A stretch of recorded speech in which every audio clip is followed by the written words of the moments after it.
अस्सलाम वालेकुम। I hope कि आप बिल्कुल ठीक हैं। आज का ये लेक्चर लिंक्ड है ISSB में मिलिट्री प्लानिंग से। ये GTO के डिफरेंट टास्क्स में से एक है। अगर आपको नहीं पता कि ISSB में मिलिट्री प्लानिंग क्या होती है और ये कैसे की जाती है तो आपने इस लेक्चर को बहुत ध्यान से सुनना है। मिलिट्री प्लानिंग, इसको मॉडल प्लानिंग या ग्रुप प्लानिंग भी कहते हैं। ये एक इंडोर टास्क है जिसमें आपको मैप दिखाया जाता है और प्लान बनवाया जाता है। जब ISSB में आपको GTO की तरफ से पहली रिकॉर्डेड ब्रीफिंग सुनवाई जाती है तो उसमें बताया जाता है कि पहले आपका लेक्चरेट होगा, उसके बाद मिलिट्री प्लानिंग करवाई जाएगी। जब मिलिट्री प्लानिंग स्टार्ट की जाती है तो आपको एक मैप दिखाया जाता है और उसके साथ एक रिकॉर्डेड ब्रीफिंग प्ले की जाती है। इसी के साथ आपको मिलिट्री प्लानिंग से पहले ये इंस्ट्रक्शन दी गई होती है कि आपने इसको बहुत ध्यान से सुनना है, क्योंकि उसी को सुन के आप अपना एक एग्जीक्यूटेबल प्लान बना सकते हैं। मिलिट्री प्लान की ब्रीफिंग कंप्लीट होने के बाद GTO आपसे क्वेश्चन करते हैं कि आपका कोई क्वेश्चन तो नहीं है, और आपके लिए बहुत ज़रूरी है कि आप ब्रीफिंग को इतना ध्यान से सुनें कि आपके पास कोई क्वेश्चन ना हो उस टाइम पे। इसके बाद आपके पास 15 मिनट होते हैं अपना प्लान बनाने के लिए। आपको इंडिविजुअली अपना प्लान बनाना होता है। GTO की तरफ से आपको पेन और पेपर प्रोवाइड कर दिया जाता है और इसके साथ साथ आपको एक और पेपर प्रोवाइड किया जाता है जिसमें वो सारी रिकॉर्डेड ब्रीफिंग रिटन में मौजूद होती है। इन केस रिकॉर्डेड ब्रीफिंग चलते हुए आप कोई बात भूल गए हैं तो वो आपके पास रिटन में मौजूद होगी, आप वहाँ से देख सकते हैं। इसके बाद आपका 15 मिनट का टाइम शुरू किया जाता है। डिस्कशन रूम में क्लॉक मौजूद होती है, आप वहाँ पे टाइम देख सकते हैं। जब ये 15 मिनट का टाइम कंप्लीट होता है, इसके बाद GTO आपसे पेन पेपर वापस ले लेते हैं। मिलिट्री प्लानिंग का फर्स्ट फेज़ कंप्लीट होने के बाद आपको 15 मिनट्स डिस्कशन के लिए दिए जाते हैं। इस टाइम में सारा ग्रुप अपना प्लान बताता है और सब डिस्कस करते हैं। जब ये 15 मिनट्स कंप्लीट हो जाते हैं तो GTO आपको बता देते हैं कि अब किसी ने कोई डिस्कशन नहीं करनी, और GTO का सबसे पहला क्वेश्चन ये होता है कि प्लान कौन प्रेजेंट करेगा। इस दौरान कैंडिडेट्स अपना हैंड रेज़ करते हैं प्लान बताने के लिए, और मैं आपको भी यही रिकमेंड करूँगी कि आप फोकस से अपना प्लान बनाएं और उसके बाद इस प्रेजेंटेशन के लिए अपना हैंड ज़रूर रेज़ करें। और अगर आपके पास अपना प्लान नहीं है तो आप अपने ग्रुप का डिस्कस्ड प्लान बहुत ध्यान से सुन लें।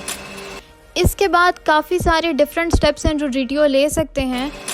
जिस तरह मेरे ग्रुप की प्लान प्रेजेंटेशन टाइम पे GTO ने ये क्वेश्चन किया कि आप अपना प्लान प्रेजेंट करेंगे या ग्रुप का प्लान प्रेजेंट करेंगे। इस टाइम पे ग्रुप ने ये डिसाइड किया कि हम ग्रुप का प्लान प्रेजेंट करते हैं। इस टाइम पे अगर आपको लगता है कि आपका प्लान ग्रुप के प्लान से बेहतर है तो आप GTO को बता दें कि आप अपना प्लान प्रेजेंट करेंगे।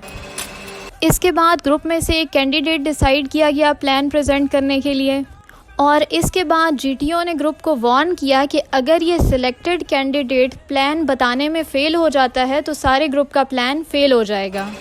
और I think this situation is enough to pressurise you जब आपके ग्रुप में प्लान भी आपने प्रेजेंट करना हो। तो इस सिचुएशन में सिर्फ मैंने ये 2 बातें माइंड में रखी कि प्लान तहम्मुल से प्रेजेंट करना है ताकि कोई कैलकुलेशन मिस्टेक ना हो जाए, और अपना कॉन्फिडेंस लेवल मेंटेन रखना है। इस टाइम पे GTOs आपको ये इंस्ट्रक्शन दे चुके होते हैं कि आपने प्लान ग्रुप को देखते हुए प्रेजेंट करना है ताकि उनको समझ आए, और ग्रुप को प्लान समझाते हुए आपको इतना टाइम मिल जाता है कि आप कैलकुलेशंस प्रॉपरली कर सकें। मिलिट्री प्लानिंग में आपको 3 बातों का ख्याल रखना होता है। एक, जो आपको ब्रीफिंग दी गई है वो याद हो, उसके अलावा आपको अपना प्लान याद हो, और तीसरी सबसे इम्पॉर्टेंट चीज़ ये है कि आपको डिस्टेंस और टाइम कैलकुलेशंस के फार्मूला आते हों जिनको कैलकुलेट करके आप अपना एक एग्जीक्यूटेबल प्लान बना सकते हैं। और मुझसे भी प्लान प्रेजेंटेशन के टाइम पे GTO की तरफ से ये क्वेश्चन किया गया कि मैंने ये कैलकुलेशंस कैसे की हैं, और मुझे फार्मूला स्क्रीन पर लिखने का कहा गया। इसके अलावा मेरे ग्रुप में किसी और को प्लान प्रेजेंट करने का नहीं कहा गया, और GTO ने इंडिविजुअल क्वेश्चनिंग भी नहीं की। इसके अलावा मेरी रूममेट्स का ये एक्सपीरियंस था कि उनके ग्रुप में 2 या 3 लोगों से प्लान प्रेजेंट करवाए गए थे और क्वेश्चनिंग भी की गई थी। और इस बात से ये अंदाज़ा लगाया जा सकता है कि आपके GTOs डिफरेंट हो सकते हैं, उनका way of dealing with candidate different हो सकता है, बट आपको जो चीज़ें माइंड में रखनी हैं वो है आपका मिलिट्री प्लान, आपकी ब्रीफिंग और इसके अलावा जो बेसिक फार्मूलाज हम यूज़ करके अपनी कैलकुलेशंस करते हैं। इसके अलावा मैं कोशिश करूँगी कि एक लेक्चर के थ्रू जो मिलिट्री प्लान हमें दिया गया था वो मैं आप लोगों से शेयर कर लूँ, ताकि आपको आइडिया हो जाए कि वो मैप किस तरह के होते हैं और आपको प्लानिंग किस तरह से स्टार्ट करनी है। नाउ आई होप कि इस वीडियो से आपकी इन्फॉर्मेशन इंक्रीज़ हुई है। इसके अलावा आपका कोई क्वेश्चन हो तो आप कमेंट बॉक्स में मुझे लिख सकते हैं। वीडियो को देखने के लिए थैंक यू सो मच।